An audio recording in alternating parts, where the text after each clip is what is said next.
Hi there. Welcome to the Sober Circle channel. Enjoy this speaker tape. I liked Ray from the time I first met him because obviously he is a down-to-earth, very real, very generous human being. And I feel guilty about having talked this long without letting you have a chance to hear it. It's with great pleasure that I introduce Ray O'Keefe. My name is Ray O'Keefe, and I'm an alcoholic. Thanks for the introduction, Judge.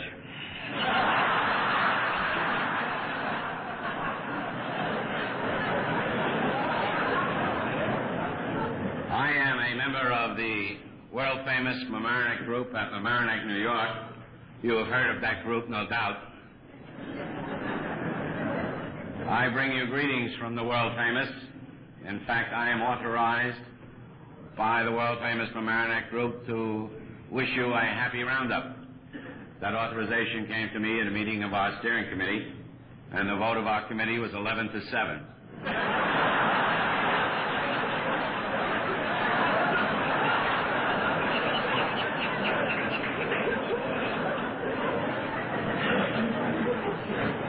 I'm not surprised that Elsa forgot the name of the Al-Anon speaker. I have a lot of trouble remembering myself. In fact, I was rather amazed that both Elsa and my wife Stephanie were here at all. There is, and I'm surprised that they are not attending, a very, very super and important meeting of the Al-Anon family group, which is being held in New York in the mother church of all Al-Anon, the Church of Our Lady of Perpetual Revenge.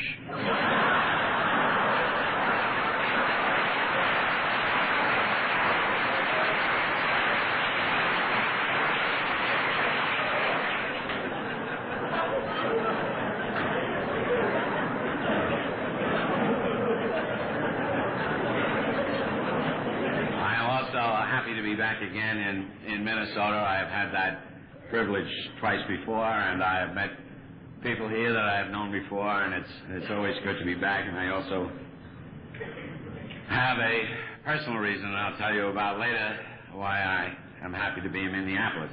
In any event, let me tell you about my drinking. I don't want you to miss any of this. This is a thrill a minute, this is.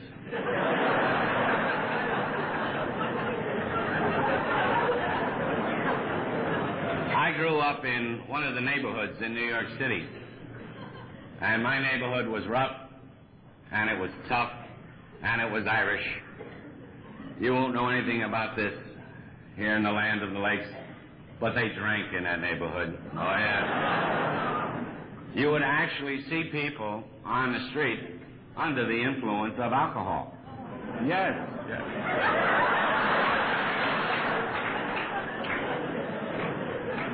If you looked in my house, you'd see a little drinking. My mother, the widow O'Keefe,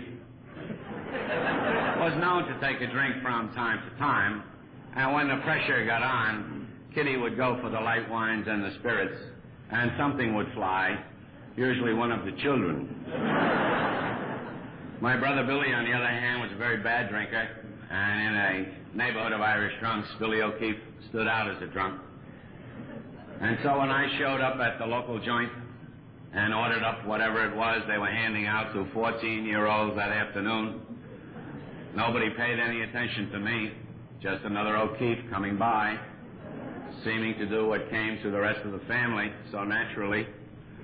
I don't even remember what they gave me that day. I suspect it was a beer. That was the neighborhood drink. But whatever it was, I liked it. I liked everything about it. I liked the way it looked. I liked the way it smelled. I liked the way it tastes. I liked what it did for my head. I liked the noise and the smoke and the confusion. I liked the Irish music and the fistfights. I liked the bullshit. That's what I really liked.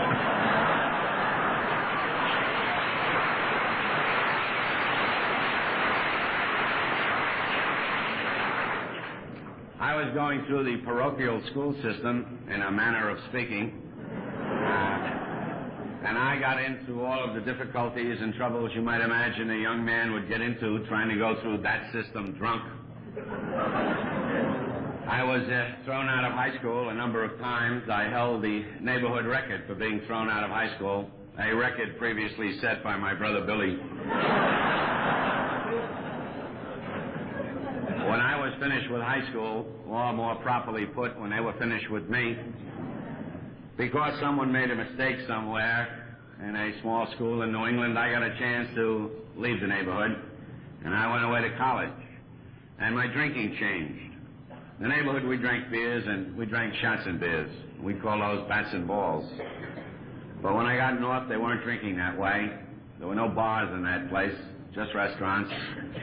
And they sat around the tables, and they drank beer out of bottles, and they sang college songs, and they wore white shoes in the wintertime. And being a man of no particular moral fiber, I got a pair of white shoes.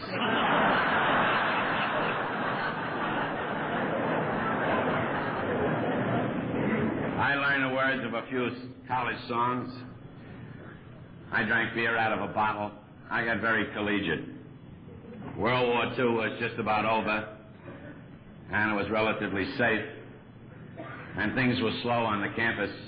And one afternoon, I went out to get a haircut, and I joined the Navy. And I ended up in a minesweeper tied up in San Francisco. And I hate to be indelicate at such a large gathering, but I must tell you that I had a lot of trouble with my kidneys when I drank. And in the Navy, we slept 3 to a tier, and the new man slept on top. Don't get ahead of me now. It's very difficult what I'm doing. Just stay with me. I came back from my first liberty in San Francisco with all the beer and me I could buy, and I had one of those rare nephritis attacks. And I met the fellow that slept below me that night. I guess he figured he'd be wet sometime in his naval career. It just hadn't occurred to him it would happen while he was sleeping. I was immediately transferred to a lower bunk.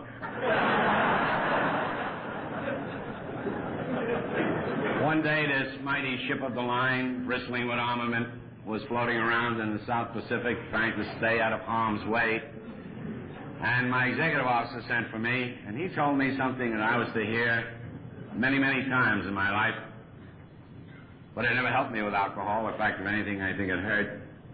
He said, "You are a very, very smart kid, O'Keefe." And I agreed with him right away. I thought he was beginning to show good judgment. And he told me if I would pass some examinations that the Navy would give me, I would end up with an appointment to the United States Naval Academy from the fleet.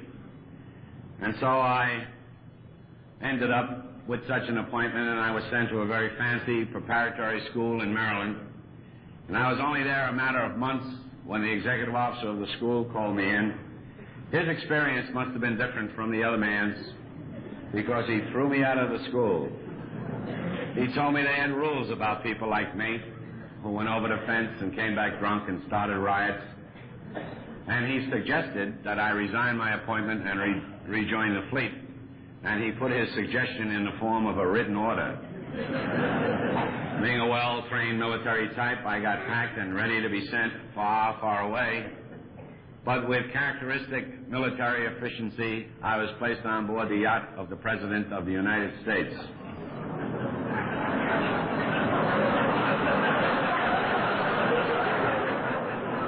I would like to bemuse you with tales of intimacy with the President and my participation in affairs of state. Unfortunately, I have no such report to make. It was the Navy by me. I got paid, and then I got drunk. And then I waited to get paid. And then I got paid, and then I got drunk, and then I waited to get paid. And this is how I spent the balance of my enlistment. When that was over, I came back to the neighborhood. Everything was under control in the neighborhood. The widow was out in the weeds somewhere. My brother Billy was over the hill from the New York City Police Department, having invited a citizen of Puerto Rican ancestry off a 5-story roof. The citizen bounced and lived to identify the Irish cop. Billy went west, went into another line of work. The 52-20 Club was available for heroes. I qualified for a few checks. I gravitated to the local joint. I took up the game of shuffleboard, and I was planning a life of petty crime with some of my boyhood companions when I had one of those clear thoughts that come every once in a while. I remembered that I'd been to college. I went back up there on a bus, and I arrived in the middle of a blizzard, and I walked into this place, and there they were, sitting around a table, drinking beer out of a bottle, singing those songs, wearing those shoes. So I got another pair of shoes. I got into uniform. I got collegiate. And I was now receiving a check from a grateful government every month. So I was moderately solvent and therefore moderately stewed all the time. And I was staring around the campus one day in my usual shape, and I saw a list of names on a bulletin board of people who were qualified to graduate. And my name was on the list. And that was good news. I thought I had another year to go.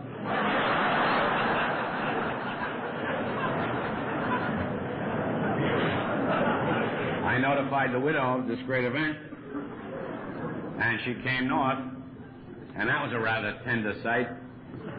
The widow and her youngest child staggering around under the elms.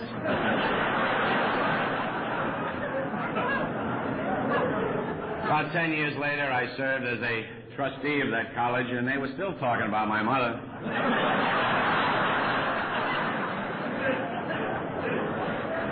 It isn't often in the state of Vermont they see a little old lady get off a train drunk at 9 o'clock in the morning. When I was over, I came back home to the neighborhood, and the question was what to do. My uncles, who ran a family, had decided unanimously that I should be a New York City policeman, because that's what my father had done, that's what my brother had done, that's what my mother had done, that's what all my uncles and cousins were doing, except for the two idiots that worked for the phone company. But I told them that I was going to do what I wanted to do, because I always did what I wanted to do. That's part of being alcoholic. And I told them I'd received a free ride to law school and I'd be unemployed for the next several years. And that was received with mixed emotions. But that's what I did. I went to law school, and my drinking changed again. I had never seen a lawyer before I went to law school. We didn't have any lawyers in my neighborhood. We had cops and we had priests. We didn't need any lawyers.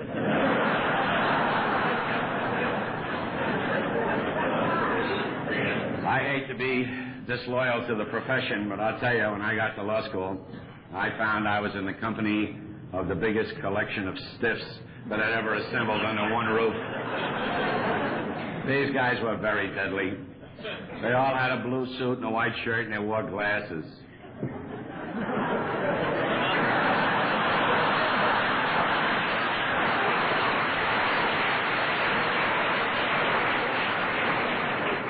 So after I got into uniform, I looked around for somebody to drink with, a companion. My mother always said, play with nice boys your own age. But no one drank in this crowd. They were all studying. They were all grinding away. So I became the biggest grind I ever had in that place. And I didn't drink at all in my first year, and very rarely for the next 2 years. With the result that, when I came out of school, I was taken into a large, white, Anglo-Saxon, Protestant, Wall Street law firm. They hired me as sort of the resident immigrant. And my superiors there determined that I ought to be trained as a trial lawyer. And so I was sent up to the courthouse in New York City to learn my trade. And I'd only been in the courthouse a little while when I noticed that all the wise guys were across the street in a saloon. They weren't hanging around that dirty old building. So I moved my office into the saloon. I got a line of credit, a little priority on the phone, and I learned to drink in a different, a more civilized, more genteel fashion. Very few members of the profession were knocking down bats and balls where anybody could see them. I discovered scotch in a tall glass with water and ice, and you sip on that. And it takes a little while, but it gets the job done. I was introduced to all of the rituals and all of the mysteries that surround the very, very dry martini. And to this day, to this minute, my love, my admiration, and my affection for the very, very dry martini is surely the greatest case of unrequited love the world has ever seen.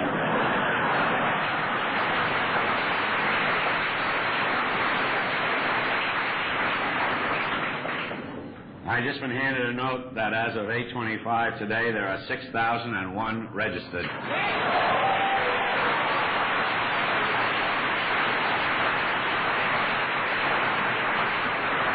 That's about what we get on an average Saturday night at the world-famous Mamaroneck Grill.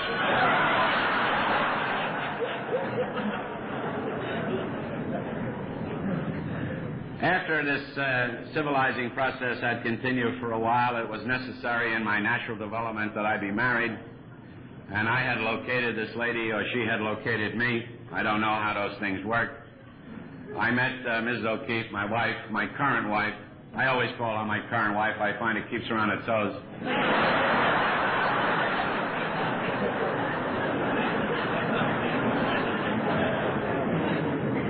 I met Ms. O'Keefe when I was working during school. I was working as a bellhop in a hotel. I was a bellhop, and she was a guest. And that pretty well characterizes the relationship right now.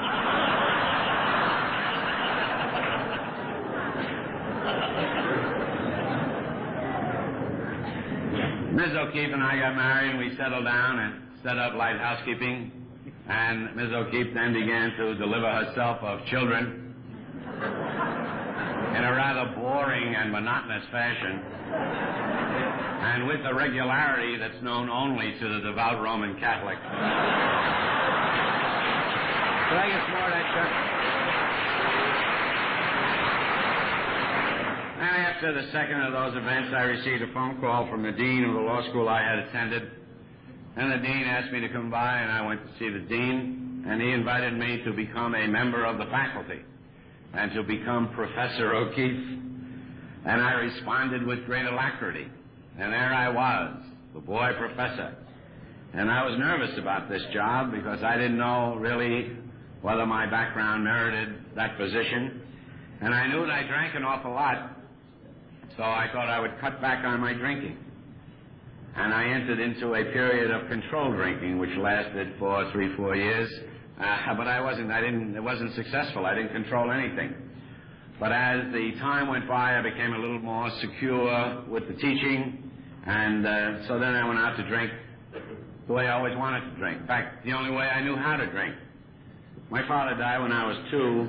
My brother Billy taught me a lot, brought me along, and he showed me the ropes, and he also showed me how to drink. And I drank like Billy. I drank until I fell down. Or the cops came. Or the place went on fire. Or something happened. I would see people leaving, and I would wonder where they were going. I knew there was whiskey there. And I moved around the city of New York in those days, and I did all of those things that lawyers do when they're on the make. And I belonged to a lot of organizations, and I moved about, and I served by appointment of the governor of New York in a number of capacities. And I was teaching and practicing law, and I even ran for office one time and lost. And I did a lot of stuff that really isn't important. In this period of time, too, Ms. O'Keefe and I bought a large, semi-authentic colonial home in a village called Larchmont, New York, a place which abounds in semi-authentic colonial homes. And we had it up to 5 or 6 kids and a big house and the usual memberships and the usual obscure clubs. And I was moving around and teaching and working and politicking and whatevering. And had you asked me in those days how I was doing, I would have told you I was doing very well. In fact, whether you asked me or not, I would have been delighted to bring to your attention my version of the American dream. Truth of the matter was, at this time, at age 34, I had become a terrific daily drunk. My day would have killed a lesser man. I used to come to in the morning in that wet bed because the problem with the kidneys had continued unabated all those years.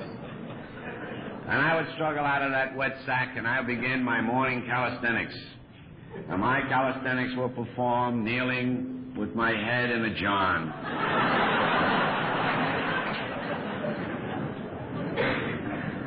And then I would get dressed and come downstairs carrying over my shoulder, much like Santa Claus, a sack of wet laundry, because Mrs. O'Keefe told me that the diaper service was for the children.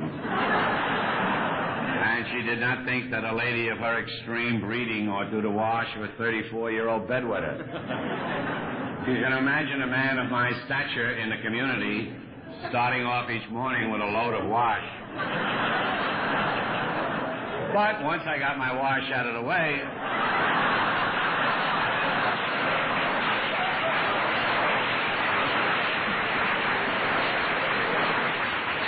help was at hand. I used to keep a quart of vodka in the refrigerator. My children call that Daddy's juice. And I would take a few bangs on Daddy's juice. And then I would wonder how the day would go. I knew if I lit up a cigarette, it was all over. Sooner or later, I would get a train into New York City and into Grand Central, where, again, help would be at hand, because Grand Central, if you know, it is really not a railroad station. It is a collection of saloons that are connected by tunnels. And I would tear around a tunnel like a mole and jump up and down every once in a while. And I'd get to the law school, and as soon as I got into that imposing institution, my first thought was, how do I get out of here? And I would get out and I'd tear across town to a law firm and steal. Every morning I would steal $20. And then I'd be in a cab and I'd be taken off to where I really belonged, my first parish, the bar room down by the courthouse. And by this time the other lawyers were considering me something like a mascot or a playmate. And I'd run in and I'd throw up the dough and I'd buy one and they'd buy one and the bartender would buy one. And maybe we'd talk about some business, and maybe we wouldn't, and maybe we settle a case, and maybe we wouldn't. But the main thing would be that the booze would keep coming. And I had curiously figured out somehow that I was particularly brilliant at about 2 o'clock in the afternoon. I had stopped shaking at about 1. And so I would tear up to the school and inflict myself on those poor, unwilling sophisticates who had come to study law at my feet. And I would shortchange the kids, and I'd be out of there, and I'd be in a taxi and over to Grand Central to commute. Now, even though I grew up in the city, I understood the theory of commuting. Commuters are entitled to a drink before they get on the train. So I'd have 10 or 12, and I would take a train going north. You didn't have to go to Larchmont. North was good enough for me. And I got to see a lot more of Bridgeport, Connecticut than any civilized man would have to. Sooner or later, I would get home and bounce off the walls and take what was left of Daddy's juice out of the refrigerator and filled up an old cheese glass that some kid had left laying around and inquire if anybody wanted a martini. Well, I was the only one that drank in that house. And I'd have a few pops, and then I'd eat or not eat, depending on my mood. Evenings I would spend in civic endeavor. Civic endeavor by me was cranking up the car, puking on some hostess's rug, or playing a little grab-ass with the ladies of Larchmont, and a sorrier-looking crop you have never seen.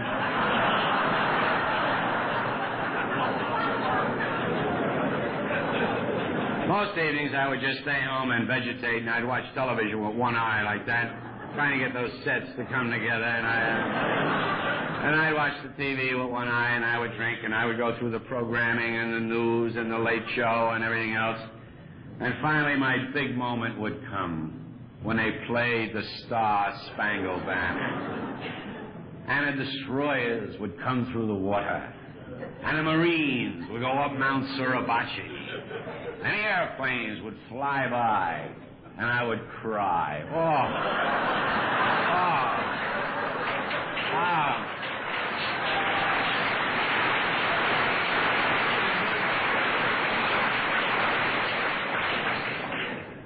Here's an announcement. J. Weiss, a family emergency. Come and pick up your mother-in-law. at the Hotel Sofitel. That's J. Wise. And when I was finished crying about all the Star Spangled Banner, I flew upstairs and wet the bed, and that was it.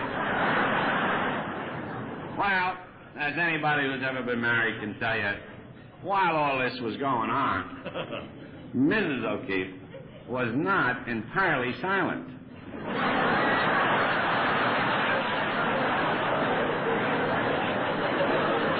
From time to time, she would have the temerity to suggest that there was something radically wrong with the way I drank. But I would pay no attention to her. Why should I? First of all, she's a woman, and women don't know anything.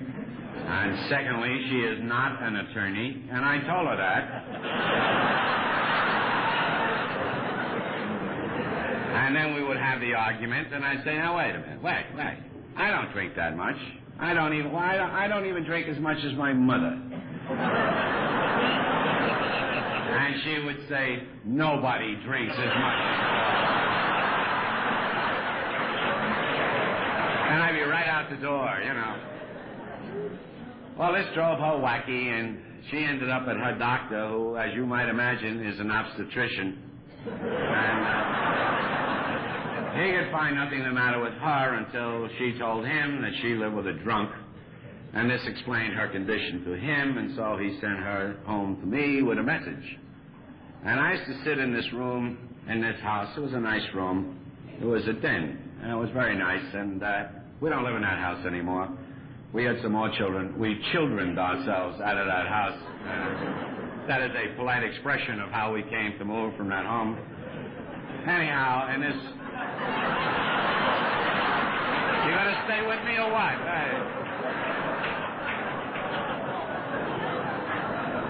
You got ahead before, now you get behind me? It's no good. Stay right with me. I'm going faster now, anyhow.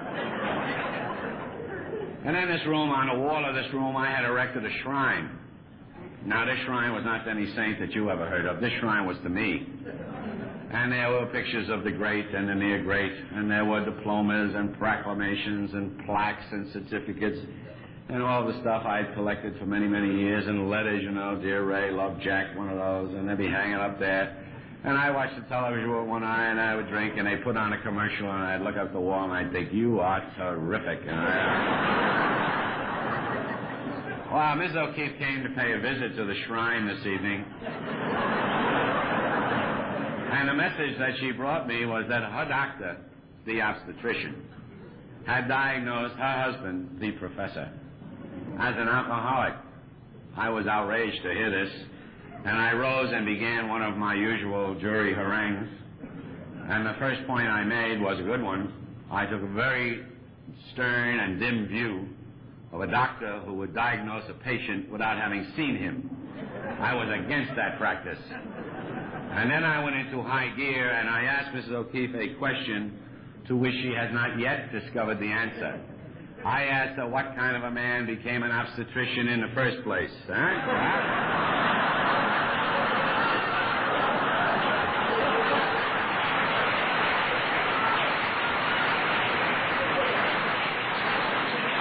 at this point, the conversation was coming downhill at a terrible rate.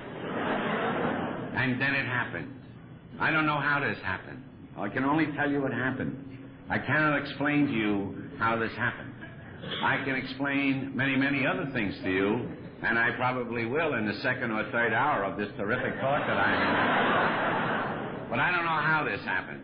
In the middle of all of this confusion and yelling and noise, I suddenly admitted to Mrs. O'Keefe, for the first time I had ever admitted to anyone, that there was at least the possibility that I drank too much sometimes. This was a very serious tactical error. Because 3 days later, I found myself a prisoner in a mental institution in Stamford, Connecticut. And I was only there a matter of moments when I discovered a very serious architectural deficiency in that building. There was no doorknob on my side of the door.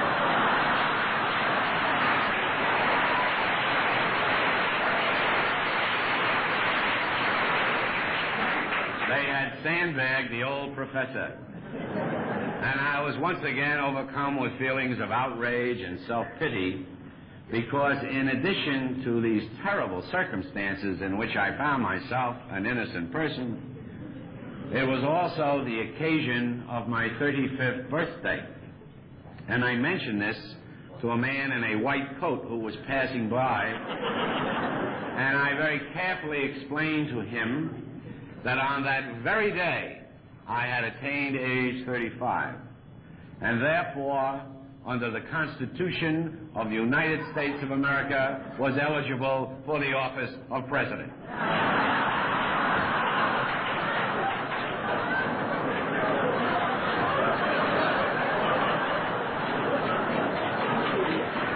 He urged me not to plan any campaigns.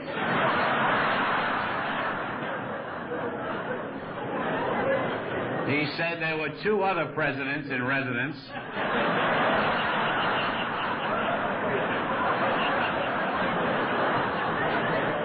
Washington and Jefferson were there.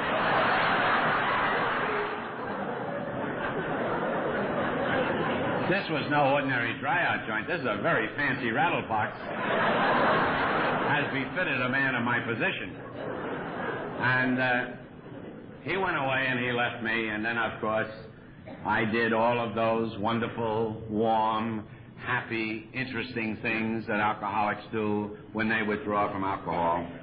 I shook, I sweat, I did everything wonderful that you can think about.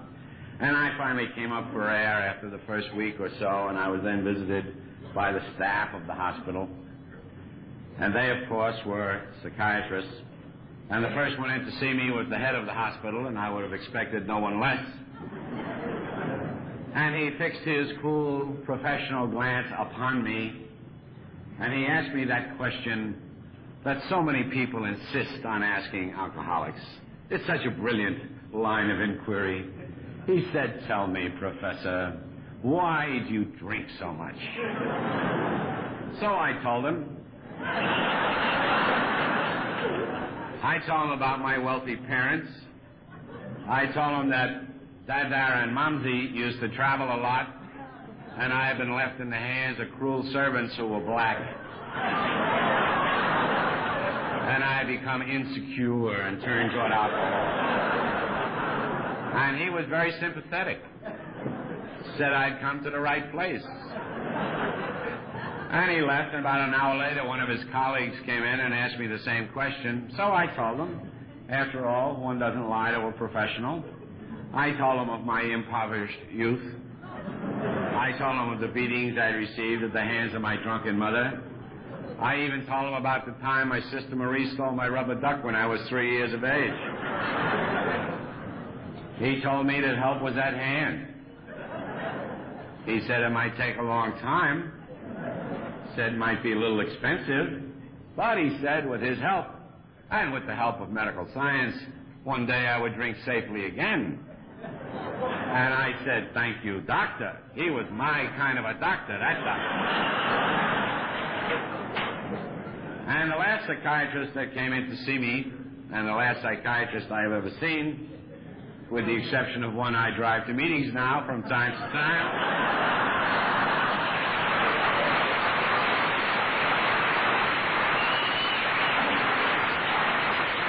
this last one was a gentleman of dubious medical qualifications and a pronounced Middle European accent.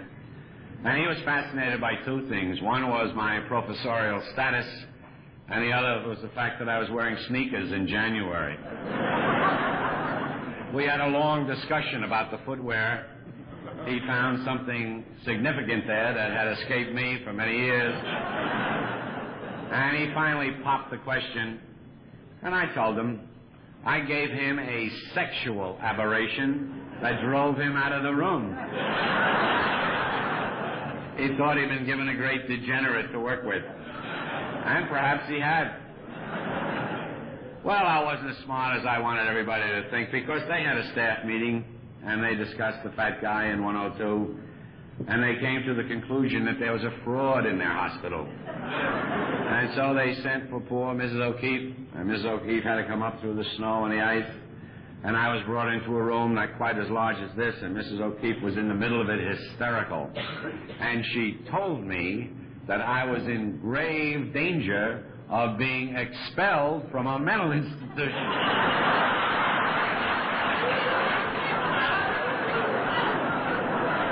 And I said, let's go. But she prevailed upon me to stay. She was determined that I would become sober if it took the last dime her father ever made. And it almost did. Well, I went back to where I was staying, and I was engaged in a Monopoly game with 3 other gentlemen who were there. They were not alcoholics, they were just there. We had this great Monopoly game going, and one of them was under the impression that I was his real estate broker. And if you know anything of the game of Monopoly, and some nut thinks you're his real estate broker, you do very, very well. I had the boardwalk, number of hotels. I was doing great. And I was into about the 3rd day of the Monopoly marathon when I was told I had another visitor, and I didn't know who this would be, so I went in my room and I waited. And through the door of that room came this very imposing-looking guy, and he told me that he was from the Darien, Connecticut group of Alcoholics Anonymous, and that the hospital had asked him to come speak to me of our program. And I said to him, Alcoholics Anonymous, what are you, out of your mind? And I started. And he told me to shut up.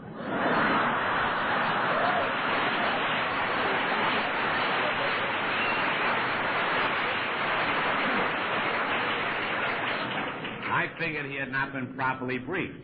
I thought they'd forgotten to tell him who it was he was speaking with. So I continued to speak. He told me to sit down and to shut up and to listen to him. Well, he was an imposing-looking guy, and I was not a well person. So for the first time in 35 years, I sat down, and this man Page began to explain to me, as I have been trying to indicate to you, what his life had been like, how he had come to Alcoholics Anonymous, and how things had been for him since. And he asked me if I would like to go with him to meetings. And I said, you mean outside to meetings? He said, outside. I said, I'll go. Besides that, he gave me matches.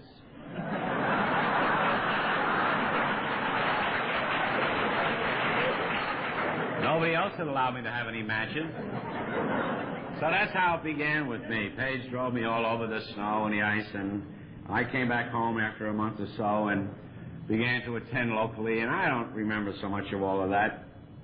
I was too new and too nervous and too afraid and too everything, and the hospital had turned me loose with a large jar of those pills that they insist on giving alcoholics, and I walked around and my head buzzed a lot. But I know myself fairly well. I figured I would come to Alcoholics Anonymous. You would recognize me as a superior person. You would elect me your president. I was always president when I joined something. I would serve a term as your president. You would give me a plaque. I would put it on the wall of the shrine. Onward and upward, another wonderful chapter written in an already fascinating life. Well, as it happened, and this should come as no surprise to you, although it was a terrible shock to me, I found myself some 10 months later very, very drunk. And of course, this time I was drunk with a great difference, because I had turned away from the great power that is in this program. And I was to stay drunk for a period of time. And I will not bring you through it because it takes too long and it gives me the willies even now. But let me tell you, it was without question the worst period of my life. It was murder. It was pure and simple murder. I would drink a week and then not drink a month. I would drink a month and then I wouldn't drink a week. I would drink and come to these meetings. I would come to these meetings and then I would drink. I never knew at the beginning of a day where I would be at the end of the day. I never knew whether I would be drinking or not drinking. I never knew where I would wind up when I was finished drinking. And so I continued to drink. And things began to happen to me in this period of time that had never happened to me before. And I do not speak to you now of things that happened to me in this period of time that I no longer consider to be significant. I do not speak to you now of the fact that I was dismissed from the faculty and fired as a tenured professor of law. I do not speak to you of the fact that I was in serious, and I mean very serious, personal, professional, and financial difficulties. I do not even speak to you of the fact that I had lost the affection of all those who were around me. All of this happened to me in this period of time, but that is not what I'm speaking to you about. What happened to me then, I see now, was that there was, in my case, and perhaps in yours, a terrible, terrible wasting of my spirit. My spirit, that thing that separates me from my cat and separates me even from each of you. That spirit which gives to this particular form whatever individuality, whatever personality it might have. And this was a spirit which once had burned in me so bright. And it was now, for all practical purposes, extinguished. And I knew it. And there wasn't anything that I could do about it. And so I continued to drink. And it wasn't as though I didn't know about drinking. I knew about drinking. I had a memory. I remembered the neighborhood. I remembered my family. I had been to the funerals. I had seen what happened to people that drank like I did, and there just wasn't anything that I could do. I had been here, and this didn't work for me. And by this time, I'd been everywhere else. I'd been through the drying out places and the doctors. I'd been through the jobs and the finances. I've been through my friends and my money and their money, and I had been through all of the help that was available, and everywhere I turned, it was always the same thing. And so I knew that there was no hope for me. And then one day, my time came. My time came one day. My time came. This is simply my opinion, but I say to you that there is a time for all of us. Through all of the help that was available and everywhere I turned, it was always the same thing. And so I knew that there was no hope for me. And then one day, my time came. My time came one day. My time came. This is simply my opinion, but I say to you that there is a time for all of us. And there is a time for each of us. I say to you that there is a line somewhere beyond which we simply are not permitted to cross. And I say that there is a point somewhere below which we simply are not permitted to sink. And I say to you that there is a level of pain somewhere beyond which no human is required to endure. I don't know where this line is for you. I can only tell you what happened to me. This is a very individual and personal thing, and we must all come to it in our own way and in our own time. And for some, it may be death. And that's the way it was for my brother Billy. I received a phone call one night from the Veterans Hospital at Fort Snelling. And they told me that my brother had died of alcoholism in the Veterans Hospital at Fort Snelling, where he had been taken from the Skid Row of Minneapolis. And my brother Billy died because he had reached that point. And my brother Billy doesn't drink anymore. And so this morning, with my friend Marvin Spooner, I went out there. And I thought, but for the grace of God.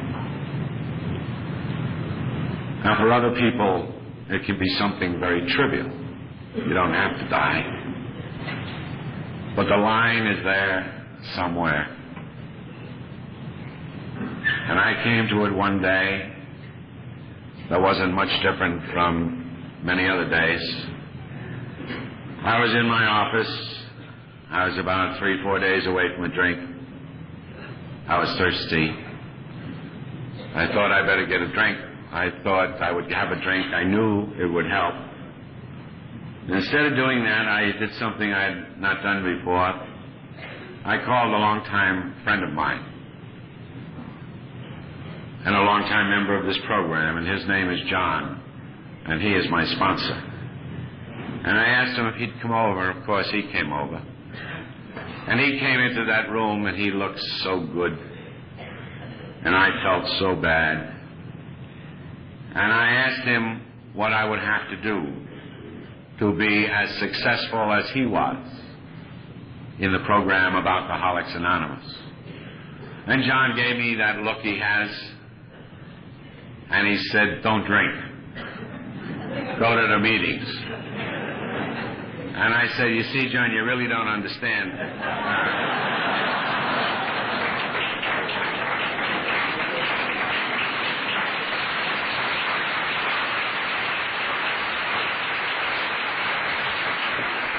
I said, the real problem is this place where I'm working. This is no place for a lawyer of my stature, John.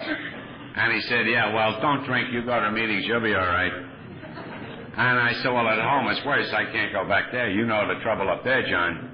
Oh, he said, sure, but don't drink. And you go to meetings. You'll be fine. And I said, John, let me just tell you about Bankers Trust. I'm having a terrible problem with the bank, John. And he said, well, don't drink. And you go to the meetings. I sensed that there was no dialogue there. And so did John.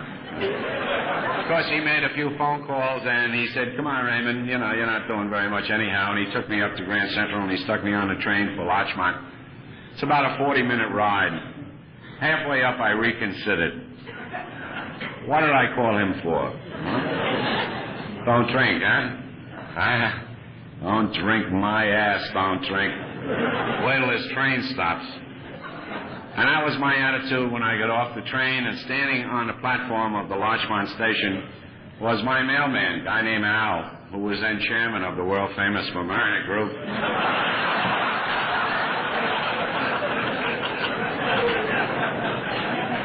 And Al said, get in the car. And I said, get out of here, Al. I don't hang around with mailmen. And he said, some guy named John called me about you. Get in. So I got in Al's car, and I said, Al, I'm in a lot of trouble, Al. And Al said, well, don't drink, and you go to meetings.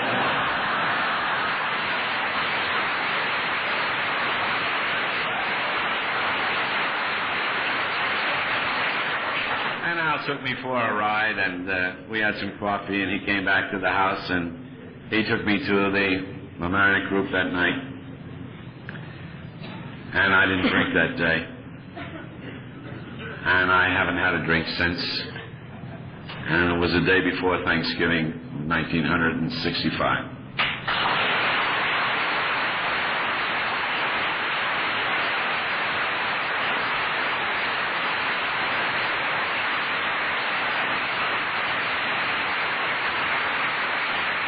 Thank you for that one. And I had that day because two members of our fellowship were so filled with the gratitude of our fellowship that they took what God sent that day, the drunken, dishonest, arrogant man, and because they were grateful for what they had received, they gave me a day. And it is, I hope, that same sense of gratitude that allows me to be at the Gopher State this evening. Because like Al, like John, and like each one of you, I have a great debt to pay. And this is one of the ways that I do it. And after I had that day, I had other days, and I would see John every day, and I'd see Al every night, and I'd get my instructions. And after I'd been around for a few months, one day John said to me, "You know, Raymond," he said, "you're not so bad. You're a pretty good fella. You hang out good. You don't drink. You're going to the meetings." He said, "You know, there is a great deal more to the program of Alcoholics Anonymous besides not drinking. He said, it's time for you to learn something of the program. He said, it's time for you to read the book." And because I'm the way I am, I said, "Oh, John, what are you kidding me? I read the book. Rarely have we seen anyone fail who was thoroughly..." And John gave me that special look that sponsors have. You know that look that long-time members of AA reserve for smart-ass people? John let me have it, and he said, "Read it again."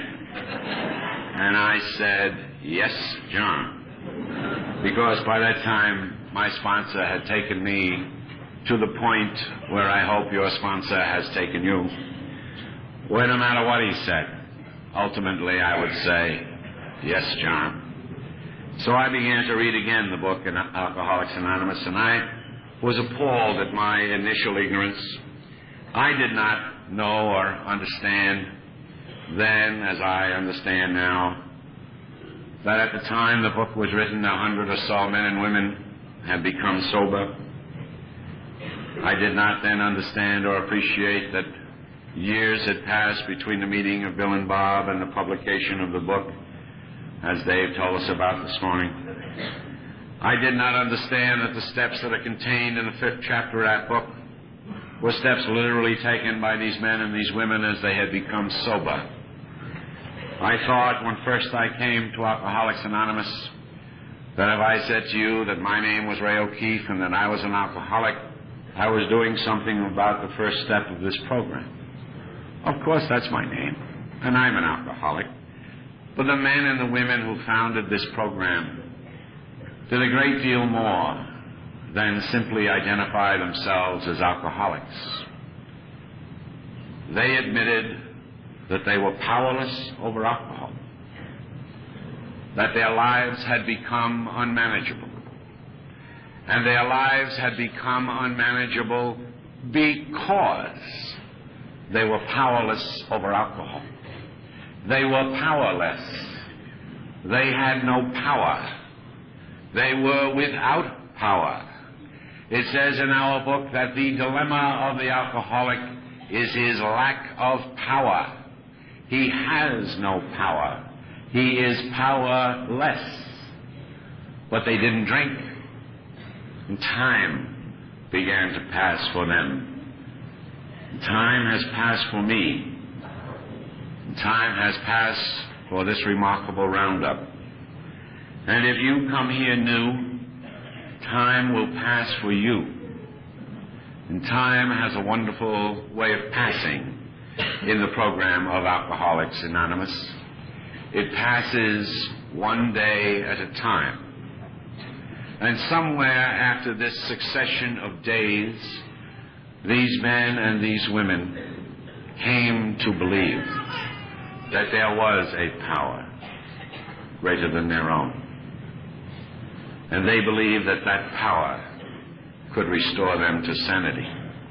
And this was not just a casual observation that they made or an offhand reference that they shared. They believed this. They really believed this was part of them. This was vital to them. They believed that a power greater than their own could restore them to sanity. And as they believed, I believed. And so firm and so true and so real was this belief that they were able to make a decision. And they decided to turn over their will and their lives to the care of this power that they had come to believe in, this God of their understanding. And they were very, very bright, because at a time in the history of this country when no one else had this notion, they conceived alcoholism to be a disease. They conceived it to be a disease that was physical and mental and spiritual. A disease of the body and of the mind and of the spirit. And when they stopped drinking, they found that their bodies responded quickly. And when the time had passed, so they had come to believe in this power greater than their own, they began a mental recovery. It was slower than the physical recovery, but they could notice it. It was perceptible. And when they made that decision,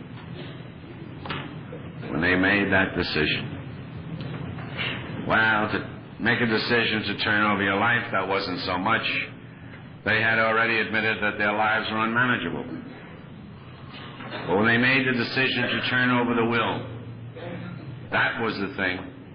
The alcoholic will, that thing, that was the thing that had me in all of that trouble for all of those years. I was, and perhaps I am, what the book describes, an extreme example of self-will run riot. But when they were able to make that decision, when they were finally able to surrender, when they truly were able to let go and to let God, they began not only a spiritual recovery, but they lay down the basis for a spiritual way of life, to which you and I are heir. They left that to us. They gave that to us. And they were smart enough to know, too, that it wasn't enough for them to simply stop drinking and start praying. A lot of people have tried that. It doesn't seem to work. They knew that if they were to be sober, if they were to be successful, somehow they would have to change. And in order to effect this change in them, they began a searching and a fearless moral inventory of themselves. They could be searching because by now they were relatively clear. They could be fearless because they had made a decision to turn over their life to the care of this power that they had come to believe in, this God of their understanding. Imagine an alcoholic without fear. That's impossible. It embarrasses me to tell you that the ruling emotion of my life when I drank was fear. For all of those years, the boy professor and the great man was afraid most of the time. But this program helps with that. And when they were finished with their inventory, so great was the love and the affection of these people, one for the other, that they were able to take this inventory to someone else and to share it with them. And it was a great help for me to be able to bring my inventory to John, my sponsor. I was the kind of a guy that spent an awful lot of time in bars making sure that everybody knew who I was. And I was very, very careful that no one ever knew what I was. It was a great relief for me to bring this to my sponsor and get his help with it. And then they developed an attitude which came hard for me. They became entirely ready to have God remove all of their defects of character. And with great logic, they went to this power that they had come to believe in, and they humbly asked that God to remove their shortcomings. And it began to work for them. And no matter what else is ever said or written or even thought about this fellowship of yours and mine, the one thing upon which the world would have to agree unanimously is that it works. It certainly works. And they were smart enough, too, to know that they had not come here alone. They knew that in their lives, as in mine, there was a terrible amount of wreckage. And so they wrote a list of everyone they had ever harmed. And they became willing to make amends to everyone on the list. And they didn't just talk about it, they went out and they did it. And you may remember it describes in A Comes of Age and in our book, Dr. Bob's first day, when he had a beer in the morning and went to work, and he came back that night and he was late. And Bill asked him where he had been. And he said he had been driving around Akron, Ohio in his old Buick, mending fences. That's an old Vermont expression. He was making amends the first day that he began to stop drinking. And I don't think we have to wait too long, you and I, before we do everything that's required of us by this program. And by this time, these were fairly sober people. And our book says that at this time, they had been restored to sanity. And they knew that what had been given to them was something very, very precious. And so they resolved that they would maintain it. And so they continued to take personal inventory. I think they did it on a daily basis. They knew they could not afford the luxury of a resentment. They knew they could not be hateful or resentful. They knew that if they were hateful, they would drink. And if they drank, they would die. It was simple for them. And so when they were wrong, they promptly admitted that they were wrong. And so great, so true was their reliance upon this power greater than their own, that they resolved that they would improve their conscious contact with that power. And they did that by prayer and by meditation. They meditated. They gave thought to their condition. They considered who they were and what they were. And they engaged in a very fine and a very excellent form of meditation. It is a form of meditation in which you are now engaged. They listened. They listened on the odd chance that this power that they believed in would speak to them. And this power that they believed in did speak to them in their groups, at their meetings. And they prayed, brothers. They prayed. And no one needs a sermon from me on the value of prayer. When they prayed only for knowledge of God's will for them and the power to carry it out. And when they prayed, they wrote for us later in the 12 and 12 that a great sense of belonging came to them. The sense of belonging that Johnny spoke about and Dick spoke about last night. It says that a great sense of belonging came to them. They were no longer lost or frightened or purposeless. That despite all of the evidence to the contrary in a seemingly hostile world, they knew that a loving God watched over them. And they knew that when they turned to Him, all would be well for them here and hereafter. And a little while later, they came upon another prayer, and they thought it would help them, and so they appropriated it. And this time they prayed only for themselves. And the thing they asked for was peace of mind.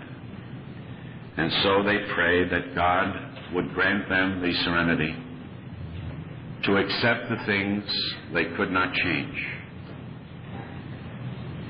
And they did change. Something happened to them. Something has happened to me. Something happens to everyone who comes here and puts this program into their lives. There was a great change in these men and women. There was a great difference between being drunk and being sober. There had been a great conversion of their values and a great substitution of their standards. And this difference in them, the difference between being drunk and being sober, they termed a spiritual awakening. And they had that spiritual awakening as the result of these steps. And these were the men and the women who at the beginning of this process had admitted that they were helpless and hopeless and powerless. These were the ones that had no power. But having had a spiritual awakening as the result of these steps, they found that they held in their hands and in their hearts and in our program one of the greatest sources of spiritual power that the world has ever seen. They actually had the power to arrest the disease of alcoholism. They actually had the power to save life. And what they were using was the great power of example of one drunk for another. And armed with that power, and having had that kind of a spiritual awakening, they began to carry the message traditionally, spiritually, and anonymously, so that they always did, as your theme suggests, place principles above personalities. And they carried that message so well that you and I have come together on a night in July of 1978 in the town of Bloomington, Minnesota. And that, my dear, dear brothers, is a long, long way from Akron, Ohio. And they knew They knew what my sponsor knew. They knew what my friend Lon Nelson and Marv Spooner know. That there is a great deal more here in our program besides a simple device to keep me from drinking like a pig. They knew that what had been given to them was an entirely new way of living. And in order to enjoy this new way of living, they resolved that they would practice the principles of this program in all their affairs. And so where they had been, as I always was, very dishonest, they tried to be honest. Where they had been, as I habitually was, arrogant, they tried not to be so arrogant. Happily for you and for me, they said that this was not a program of spiritual perfection, it was a program of spiritual progress. And my sponsor has instructed me, and so I believe that I can progress in this program if I don't drink and go to the meetings. I could keep you for many, many more minutes and tell you of all of the good things that have come into my life, simply and wholly and solely because I am a member of the world-famous Mamaroneck Group. But Chuck is showing me signs that I am to stop speaking, and it is time to stop anyhow. If you have a good wish for me, and I'm sure that you do, please be assured that anything that you might wish for me has already happened in my life, solely, simply, and wholly because I am a member of this fellowship. I am one of the members of the fellowship who is privileged to travel extensively around, trailing this story behind me.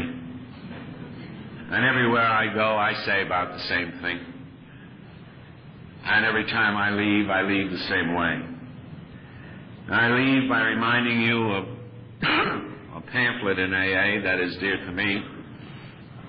Indeed, I hope that anything I've said to you about our program tonight comes from somewhere in our material.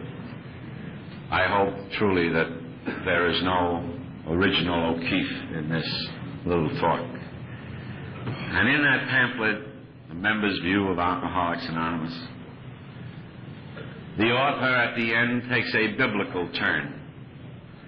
And he reminds us of the time when John the Baptist was once again languishing in one of Herod's prisons. And John sent two of his friends to inquire of his cousin Jesus as to whether or not he was the Messiah. And these two men walked with the Lord a while, and they finally stopped and asked him the question. And they said to him, "Are you the Messiah? Are you the one that we've been waiting for, or should we wait for another?" The Lord didn't answer that question directly, but he said to these two men, "Go back to John and tell John only what you have seen and only what you have heard.